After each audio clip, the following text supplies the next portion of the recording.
बोलिए शंकर भगवान की जय। शिव जी बसे कैलाश आसन गौड़ा जी के साथ। शिव जी बसे कैलाश आसन गौड़ा जी के साथ। शिव जी डमरू बजावे तीनों लोक में। शिव जी डमरू बजावे तीनों लोक में। शिव जी बसे कैलाश आसन गौड़ा जी के साथ। शिव जी डमरू बजावे तीनों लोक में। शिव जी डमरू बजावे तीनों लोक में।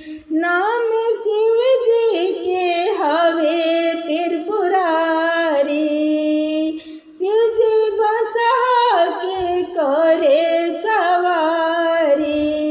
नाम शिव जी के हवे त्रिपुरारी।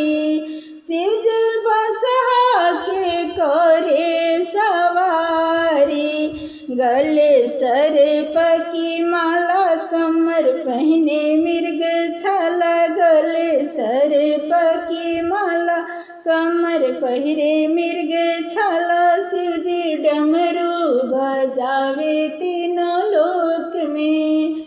शिव जी डमरू बजावे तीनों लोक में। शिव जी भगतन के दुखरा मिटावे। अपने अंग विभूति रमावे। शिव जी भगतन के दुखरा मिटावे।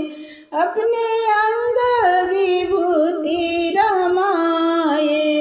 जटा में गंगा जी का धार चंदा सोहे है लीलार। जटा में गंगा जी का धार चंदा सोहे है लीलार। शिव जी डमरू बजावे तीनों लोक में। शिव जी डमरू बजावे तीनों लोक में। कार्तिक गणपति के हैं वो दाता।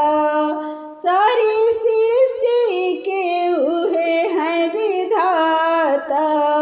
कार्तिक गणपति के हैं वो दाता।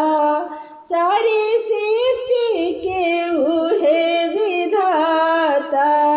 शिव जी अजर अविनाशी हैं कैलाश के वासी। शिव जी अजर अविनाशी हैं कैलाश के वासी। शिव जी डमरू बजावे तीनों लोक में। शिव जी डमरू बजावे तीनों लोक में।